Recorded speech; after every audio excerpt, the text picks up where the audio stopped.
ዓለም በአሁኑ ሰዓት የመካከለኛው ምስራቅን ፖለቲካዊ ውጥረት በከፍተኛ ንቃት እየተከታተለ ይገኛል። ታዲያ የዛሬው ትልቁ አጀንዳ ደግሞ አሜሪካ እስራኤልን ሜዳ ላይ ጥላት ልትወጣ ይሆን የሚለው ሆኗል። ለዓመታት የኢራንን መንግስት ለመገልበጥና የኒውክሌር መርሃ ግብሯን ለአንዴና ለመጨረሻ ጊዜ ለማክሰም ቃል ሲገቡ የነበሩት ጠቅላይ ሚኒስትር ቤንያሚን ኔታንያሁ አሁን ላይ በገዛ ሀገራቸው ፖለቲከኞች ሳይቀር ፕሬዚዳንት ዶናልድ ትራምፕን ዋሽተዋል የሚል ጠንከር ያለ ትችት እየቀረበባቸው ይገኛል። ኔታንያሁ ለትራምፕ የሳሉት ስዕል ኢራን በጥቂት ቀናት ጥቃት እንደምትፈራርስና ድሉ የቀለለ እንደሚሆን የነበረ ቢሆንም በሜዳ ላይ ያለው እውነታ ግን ቴህራን ይባስ ብላ በ78ኛው የጥቃት ማዕበል የሚሳኤል ናዳ በእስራኤል ላይ እንድታዘንብ አድርጓታል። ይህ ያልተጠበቀ ጽናትና የኢራን ወታደራዊ አቅም ደግሞ ፕሬዚዳንት ትራምፕን ወደ ድንገተኛ የባህሪ ለውጥ በመግፋት ከኢራን ጋር ለድርድር ተቀምጠናል የሚል መርዶ በእስራኤል ልሂቃን ላይ እንዲያረዱ አስገድዷቸዋል። አሜሪካ ለራሷ የኢኮኖሚ ደህንነትና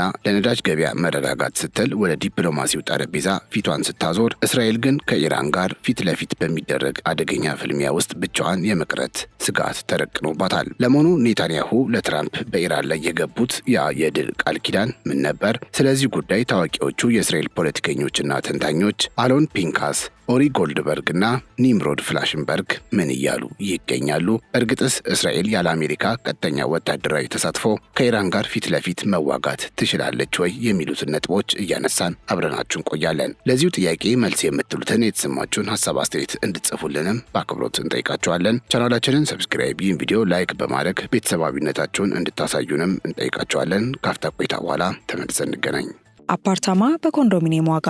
አዎ በኮንዶሚኒየም ዋጋ፣ ለዛውም በመሃል ፒያሳ ከአራዳ ፓርክ ፊት ለፊትና ከፍሬንድሺፕ ፓርክ አጠገብ እያስገነባን በምንገኘው ሳይታችን ላይ አመቺ በሆነ አከፋፈል ማለትም 100% ለሚከፍሉ ደንበኞች 30% ቅናሽ በማድረግ 5.3 የነበረውን ባለ 1 መኝታ በ3.6 ሚሊዮን ብር፣ 8.4 የነበረውን ባለ 2 መኝታ በ5.8 ሚሊዮን ብር፣ 13 ሚሊዮን የነበረውን ባለ 3 መኝታ በ8 ሚሊዮን ብር ያቀረብን ሲሆን ከ10% ቅድመ ክፍያ ጀምሮ ለምትከፍሉ ልዩ የክፍያ አማራጮችና የባንክ ብድር አመቻችተናል። በተጨማሪም ለመርካቶ ነጋዴዎች ልዩ የምስራች ይዘን መጥተናል። በጉጉት ሲጠበቅ የነበረው በመርካቶ ተክለ ሃይማኖት የሚገኘው ግዙፍ የገበያ ማዕከል ለሽያጭ ቀርበዋል። ከ20 ካሬ ጀምሮ በተለያየ የስፋት መጠን ከ3 ወር እስከ 1 ዓመት የሚረከቧቸውን ሱቆች ይነግዱበት አሊያም ቢያከራዩት ትርፋማ። ለጋራ መገልገያዎች አናስከፍልም። ሞላችን በቂ የሆነ ተሽከርካሪ ማቆሚያ ያለው ሲሆን በአራቱ ማዕዘን የተሟላ እይታ ያለው መሆኑም ልዩ ያደርገዋል። ፈጥነው ይመዝገቡ። በ0919 42 2374 አሊያም በ0980 75 06 06 ላይ ይደውሉ። ሜሪት ሪል ስቴት። በኢራን ላይ የመንግስት ለውጥ ለማምጣትና የኒውክሌር መርሃ ግብሯን ለማስቆም ታስቦ የተጀመረው ይህ መጠነ ሰፊ ጦርነት በተለይ ለእስራኤል የታሰበውን ያህል ስኬታማ እየሆነ የመጣ አይመስልም። ታዋቂ ተንታኞች እንደሚሉት ጠቅላይ ሚኒስትር ቤንያሚን ኔታንያሁ ፕሬዚዳንት ዶናልድ ትራምፕን በጉዳዩ ላይ አታለዋቸዋል የሚል ጠንከር ያለ ትችት እያቀረቡ ይገኛሉ። ኔታንያሁ ለትራምፕ በኢራን ላይ የሚቀዳጁት ድል እጅግ ፈጣን፣ ቀላልና መንግስቱንም በቀላሉ የሚገለብጥ እንደሆነ አሳምነዋቸው የነበረ ቢሆንም በተግባር ግን የታየው ከዚህ በተቃራኒ ሆኗል። የእስራኤል የደህንነት ተንታኞች እንደሚጠቁሙት የኔታንያሁ ስሌት የተመሰረተው በአሜሪካ ከፍተኛ ድጋፍ የታጀበ መብረቃዊ ጥቃት የቴህራንን ወታደራዊ መዋቅርና የኒውክሌር ማዕከላት በአጭር ጊዜ ውስጥ ሽባ ያደርጋቸዋል በሚል እሳቤ ላይ ነበር። ይህ እቅድ ትራምፕን ወደ ጦርነቱ ቀጠና ለማስገባት እንደ ዋነኛ ማባቢያ ጥቅም ላይ እንደዋለ የሚነገር ሲሆን በሜዳ ላይ ያለው እውነታ ግን ኔታንያሁ ለትራምፕ ከሳሉት ስዕል ፈጽሞ የተለየ ሆኖ ተገኝቷል። የኢራን መንግስት በአጭር ጊዜ ውስጥ ይንኮታኮታል ተብሎ ቢጠበቅም ሀገሪቱ ያላትን የረጅም ርቀት ሚሳኤል አቅም በመጠቀም የደረሰባትን ድብደባ ተቋቁማ ወደ አጸፋዊ እርምጃ መሸጋገር እንደቻለች ይነገራል። ይህም በአሜሪካና በእስራኤል መካከል የነበረውን ወታደራዊ ቅንጅት ጥያቄ ውስጥ የከተተው ሲሆን ትራምፕም የገቡበት የጦርነት አረንቋ ከጠበቁት በላይ ዋጋ እያስከፈላቸው መሆኑን እንዲረዱ ሳያደርጋቸው አልቀረም። ኢራን እንደታሰበችው በቀላሉ ከመፍረስ ይልቅ አሁን ጭራሽ ወደ ከባድ የማጥቃት እርምጃ የተሸጋገረች ይመስላል። በትናንትናው ምሽት ብቻ ኢራን በሰነዘረችው ጥቃት 3 የእስራኤል ፎቆች ሙሉ በሙሉ መውደማቸው የተረጋገጠ ሲሆን በአሁኑ ሰዓትም በ78ኛው የጥቃት ማዕበል በርካታ ሚሳኤሎችን ወደ እስራኤል ምድር እያዘነበች እንደሆነ መረጃዎች ያመላክታሉ። ይህ የኢራን ወታደራዊ አቅም እስከ መቼ ይቀጥላል የሚለው ጥያቄ እንደተጠበቀ ሆኖ በትናንትናው ዕለት ፕሬዚዳንት ትራምፕ ከኢራን ጋር ለድርድር ተቀምጠናል በማለት የሰጡት መግለጫ ግን ብዙ የእስራኤል ልሂቃንን በእጅጉ ያስቆጣና ያስደነገጠ ሆኗል። ትራምፕ ከኢራን ጋር ድርድር ጀመሩ ማለት እስራኤል በሜዳ ላይ ብቻዋን ቀረች ማለት እንደሆነ የሚገምቱት ተንታኞች ይህ ሁኔታ ለቴል አቪቭ እጅግ ከባድና አደገኛ ሊሆን እንደሚችል በማስጠንቀቅ ላይ ናቸው። እርግጥ ፕሬዚዳንት ትራምፕ ውጤታማ ድርድር ጀምረናል በማለት ቢናገሩም በኢራን በኩል ግን ተቀባይነት አላገኘም። የኢራን ከፍተኛ ባለስልጣናትና የፓርላማው አፈ ጉባኤ መሐመድ ባጋር ጋሊባፍ እንደገለጹት ከአሜሪካ ጋር የተደረገ ምንም አይነት ቀጥተኛም ሆነ ኢ-ቀጥተኛ ንግግር የለም። ይልቁንም የትራምፕ ንግግር የዓለምን የነዳጅና የፋይናንስ ገበያ ለመቆጣጠር ታስቦ የተሰራ የሐሰት ዜና ነው በማለት እያጣጣሉት ይገኛሉ። የኢራን አብዮታዊ ዘብ በበኩሉ ይህንን ድርድር የሚለውን ሐሳብ እንደ ስነ ልቦና ጦርነትና የማታለል ስልት እንደሚመለከተው በመግለጽ በአሜሪካና በእስራኤል ጥቅሞች ላይ አዳዲስ ጥቃቶችን እንደሚሰነዝር በይፋ አዝቷል። ኢራን ድርድሩን በይፋ ብታስተባብልም አንዳንድ ዲፕሎማሲያዊ ምንጮች ግን ከትዕይንቱ በስተጀርባ በልዩ ተወካዮች አማካኝነት የሚደረጉ ንግግሮች መኖራቸውን ይጠቁማሉ። እንደ መረጃዎች ከሆነ ምንም እንኳ ቀጥተኛ የሆነ የፊት ለፊት ግንኙነትና ንግግር ባይኖርም በግብፅ በኦማንና በፓኪስታን በኩል የሽምግልና ጥረቶችና የሚስጥር መልእክቶች ልውውጥ እየተካሄደ ነው። በዚህም ቴህራን ድርድር የለም በማለት የምታወጣው መግለጫ ለውስጥ ፕሮፓጋንዳና የህዝቧን ወታደራዊ ሞራል ላለመቀነስ የሚደረግ ስልት ሊሆን ይችላል።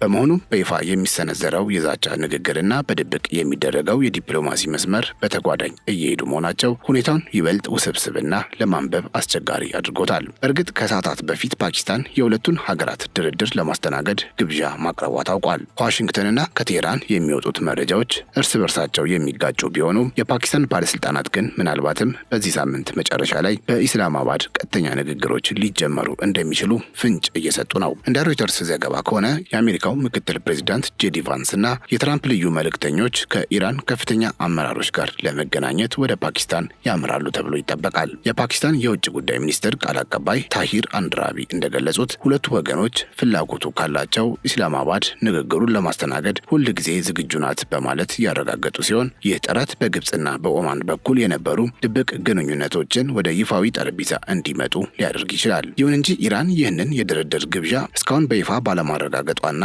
በሆርሙዝ የባህር ወሽመጥ ላይ የጣለችውን ጥብቅ እገዳ ባለማላላቷ የፓኪስታኑ ሙከራ በጦርነት የታመሰውን ቀጠና ወደ ሰላም ይመልሰዋል ወይስ እንደ ትራምፕ ንግግሮች ሁሉ ሌላው የፖለቲካ ጨዋታ አካል ሆኖ ይቀራል የሚለው ጥያቄ ጊዜ የሚመልሰው ይሆናል። አሁን ትልቁ ጥያቄ ድርድሩ የሚካሄድ ከሆነ የእስራኤል ዕጣ ፈንታ ምን ይሆናል የሚለው ነው። አልጀዚራ ስለዚህ ጉዳይ አንድ ዘገባ ይዞ ወጥቷል። በዚህም የፕሬዚዳንት ትራምፕ ያልተጠበቀ የፖሊሲ ለውጥ በእስራኤል ከፍተኛ ባለስልጣናትና ተንታኞች ዘንድ ትልቅ ድንጋጤን ፈጥሯል ብሏል። የቀድሞው የእስራኤል አምባሳደር አለን ፒንካስ ለዚሁ የዜና ወኪል እንደተናገሩት ትራምፕ የኔታንያሁ ያልተቀየረ አቋም እያለ ድርድር ጀምረው ከሆነ ይህ የሚያሳየው ኔታንያሁ ትራምፕን አታለዋቸዋል የሚል ስጋት በዋይት ሀውስ ውስጥ መንገሱን ነው። ፒንካስ እንደሚሉት ኔታንያሁ የኢራን መንግስት በቀላሉ እንደሚወድቅና ድሉ ፈጣን እንደሚሆን ቃል ገብተውላቸው የነበረ ቢሆንም አሁን ግን ትራምፕ ይህ ስሌት ስህተት መሆኑን ተረድተው በራሳቸው መንገድ መፍትሄ መፈለግ የጀመሩ ይመስላል።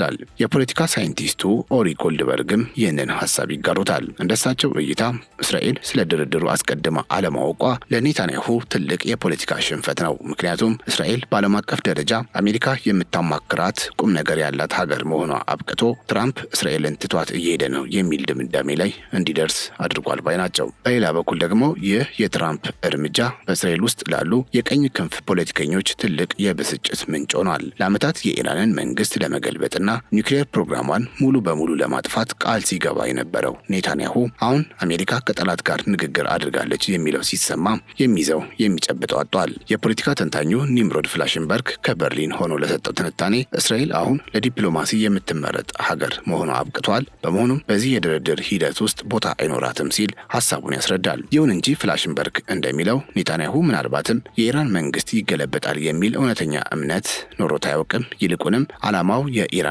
ወታደራዊ አቅም ማዳከምና አሜሪካን በቀጠናው ለረጅም ጊዜ አጣብቆ ማስቀረት ነበር።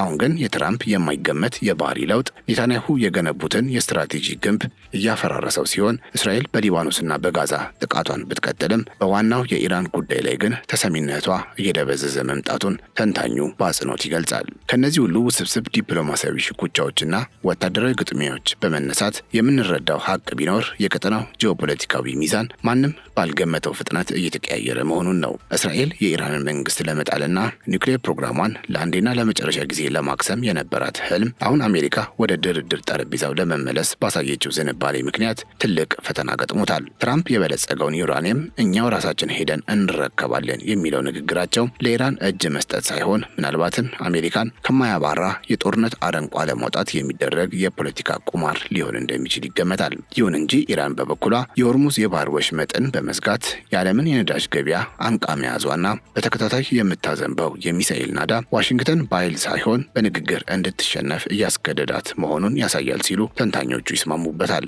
በዚህ መሃል ግንባር ቀደም ተጎጂ ሆና የታየችው እስራኤል በኔታንያሁ ስልታዊ ስህተት ምክንያት ከአጋሯ አሜሪካ ጋር ያላት መተማመን እየላላ መምጣቱ ብቻ ሳይሆን በቀጣይ በሚደረጉ ማናቸውም ስምምነቶች ላይ ድምፅ አልባ ተመልካች ሆና የመቅረት እድሏ ሰፊ ሆኗል ይባላል። ይህም ጦርነቱ በድል ሳይሆን በውጥረት የተሞላ ስምምነት ሊቋጭ እንደሚችልና የቀጠናው የበላይነትም አዲስ ቅርጽ እየያዘ መሆኑን ቁልጭ አድርጎ የሚያሳይ ክስተት ነው። እርግጥም ስለዚህ ጉዳይ ኔታንያሁ አስተያየታቸውን ሰጥተዋል። ጠቅላይ ሚኒስትር ቤንያሚን ኔታንያሁ ከፕሬዚዳንት ዶናልድ ትራምፕ ጋር በነበራቸው ቆይታ አሜሪካና እስራኤል በጋራ ያስመዘገቧቸውን ወታደራዊ ታላላቅ ስኬቶች እንደ ግብዓት በመጠቀም ጦርነቱን በስምምነት መቋጨት እንደሚቻልና ይህም የእስራኤልን ወሳኝ ጥቅሞች የሚያስጠብቅ መሆኑን በልበ ሙሉነት ገልጸዋል። ኔታንያሁ እስራኤል በኢራንና በሊባኖስ ላይ የምታደርገውን ጥቃት አጠናክራ እንደምትቀጥል የቴህራንን የኒውክሌር መርሃ ግብር እያደቀቀች መሆኑንና በቅርቡም 2 የኒውክሌር ሳይንቲስቶችን መግደሏን በመጥቀስ በማንኛውም ሁኔታ ጥቅሟን እንደምታስጠብቅ ቢዝቱም በአገር ውስጥ ያሉ የእስራኤል ፖለቲከኞች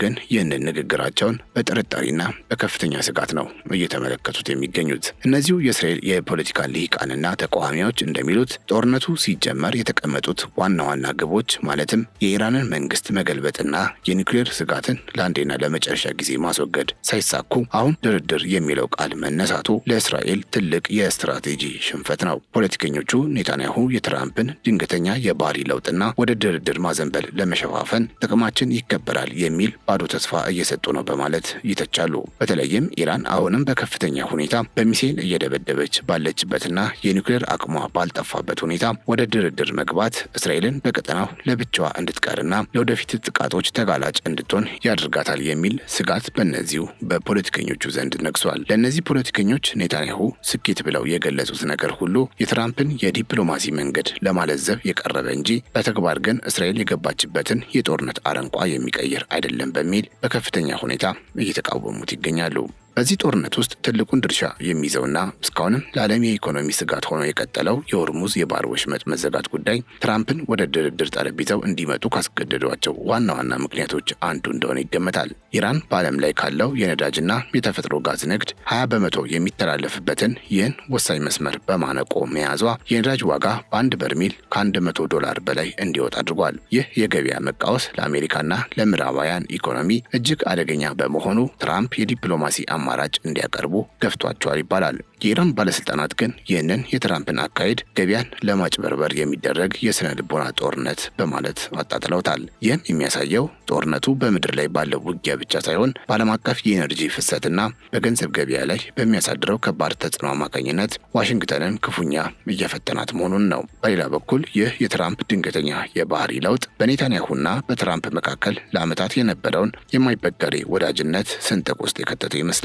ኔታንያሁ ትራምፕን እንደ ዋነኛ የድጋፍ ምሰሶ በመቁጠር አሜሪካን እስከ መንግስት ለውጥ ለሚዘልቅ ጦርነት አሳምነው የነበረ ቢሆንም ትራምፕ ግን የአሜሪካን ቀዳሚ ጥቅም ለማስጠበቅ ወደ ቴህራን ፊታቸውን ያዞሩ ይመስላል። ይህም እስራኤል በአሜሪካ የፖለቲካ ውሳኔ ላይ የነበራትን ተጽዕኖ እያጣች መሆኑንና ምናልባትም ትራምፕ በኔታንያሁ የድል ዜናዎች ላይ ያላቸው እምነት መሟጠጡን ያሳያል። አሁን ላይ ኔታንያሁ የኒውክሌር ሳይንቲስቶችን በመግደልና ወታደራዊ ስኬቶችን በመጥቀስ ህዝባቸውን ለማረጋጋት ቢሞክሩም አሜሪካ ግን ከእስራኤል ይልቅ ከግብጽ ከፓኪስታንና ከኦማን ጋር በመሆን ጉዳዩን በዲፕሎማሲ ለመቋጨት መምረጧ ቴል አቪቭን በቀጠናው ውስጥ አጣብቂኝ ውስጥ ከቷታል። ይህ ሁኔታ ወደፊት የሚመጣው ስምምነት እስራኤልን የማይጨምርና ለደህንነቷም ዋስትና የማይሰጥ ሊሆን ይችላል የሚል ከፍተኛ ስጋት በእስራኤል የፖለቲካ ልሂቃን ዘንድ እንዲነሳ አድርጓል። በአጠቃላይ አሁን ላይ የምናስተውለው ሁኔታ በመካከለኛው ምስራቅ ለዘመናት የቆየው የወታደራዊ የበላይነት ፍልሚያ ወደማይታወቅና እጅግ ረቂቅ ወደሆነ የዲፕሎማሲያዊ ቁማር መሸጋገሩን ነው።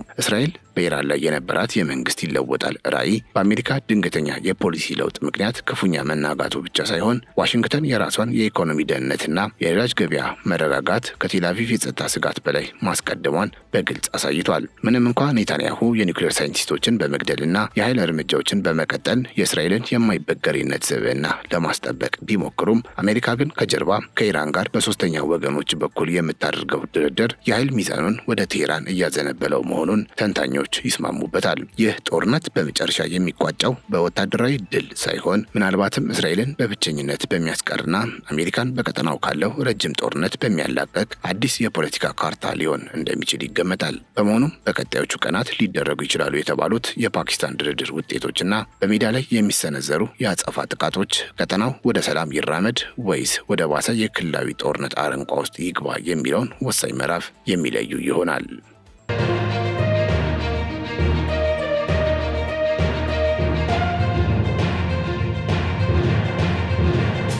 በሌላ በኩል የዲፕሎማሲው ጥረት መነጋገሪያ በሆነበት በዚህ እጅግ ወሳኝ ሰዓት ትናንት ምሽት እስራኤል በኢራን የኢነርጂ መሰረተ ልማቶች ላይ ጥቃት መሰንዘሯ ታውቋል። ፕሬዚዳንት ዶናልድ ትራምፕ በኢራን የኃይል ማመንጫዎች ላይ የሚፈጸመውን ጥቃት ለ5 ቀናት አራዝም ያለው ካሉ ከጥቂት ሰዓታት በኋላ አናዶሉ የዜና ምንጮችን ጠቅሶ ያወጣው ዘገባ እንደሚያመለክተው በኢስፋንና በኮራም ሻህር በሚገኙ የኢነርጂ ጣቢያዎች ላይ ከፍተኛ ድብደባ ተፈጽሟል። በዚህ ጥቃት በተለይም የኢስፋን የተፈጥሮ ጋዝ አስተዳደር ህንፃና የጋዝ ግፊት መቆጣጠሪያ ማዕከል ጉዳት የደረሰባቸው ሲሆን በኮራም ሻር ደግሞ የጋዝ ማስተላለፊያ ቱቦዎች መመታታቸው ታውቋል። ምንም እንኳ የኢራን ባለስልጣናት በጥቃቱ የከፋ ጉዳት አለመድረሱንና የኃይል አቅርቦቱ እንዳልተቋረጠ በመግለጽ ሁኔታውን ለማረጋጋት ቢሞክሩም ድርጊቱ ግን በትራምፕ ንግግር ላይ ተስፋ ጥለው የነበሩ ወገኖችን ግራ ያጋባና የቀጠናውን ስጋት ዳግም ያቀጣጠለ ሆኗል። ኢራን ለዚህ ጥቃት የሰጠችው ምላሽም እጅግ ፈጣንና መጠነ ሰፊ ነበር። የኢራን አብዮታዊ ዘብ እንዳስታወቀው ወዲያውኑ በእስራኤል ኔጌቭ፣ ዲሞና፣ ቴል አቪቭ እና ኤልያት ከተሞች ላይ እንዲሁም በመካከለኛው ምስራቅ በሚገኙ የአሜሪካ የጦር ሰፈሮች ላይ የአጸፋ ጥቃት ተሰንዝሯል። በተለይም በቴል አቪቭ የመኖሪያ ህንፃዎች ላይ በደረሰው ከፍተኛ ጉዳት 6 ሰዎች መቁሰላቸውን የእስራኤል ጤና ሚኒስቴር አረጋግጧል። ይህ ክስተት በሁለቱ ወገኖች መካከል ያለው የአይን ለአይን ግብግብ ምን ያህል ደረጃ ላይ መድረሱን የሚያሳይ ሲሆን በአንድ በኩል ድርድር እየተባለ በሌላ በኩል ደግሞ እንዲህ ያለ ቀጥተኛ ጥቃት መፈጸሙ ዲፕሎማሲው የጦርነት ስልት አካል እንጂ እውነተኛ ሰላምን ለማምጣት የታለመ ላይሆን ይችላል የሚል ጥልቅ ጥርጣሬን መፍጠሩም አልቀረም። የተከበራችሁ የገበያ ሚዲያ ቤተሰቦቻችን ለዛሬ ያዘጋጀንላችሁ ልዩ ጥንቅር ይህንን ይመስል ነበር። አብራችሁን ስለነበራችሁ እጅግ እናመሰግናለን። ቻናላችንን ሰብስክራይብ፣ ይህን ቪዲዮም ላይክ እንድታደርጉ በአክብሮት እንጠይቃችኋለን። በያላችሁበት ሰላም። አፓርታማ በኮንዶሚኒየም ዋጋ።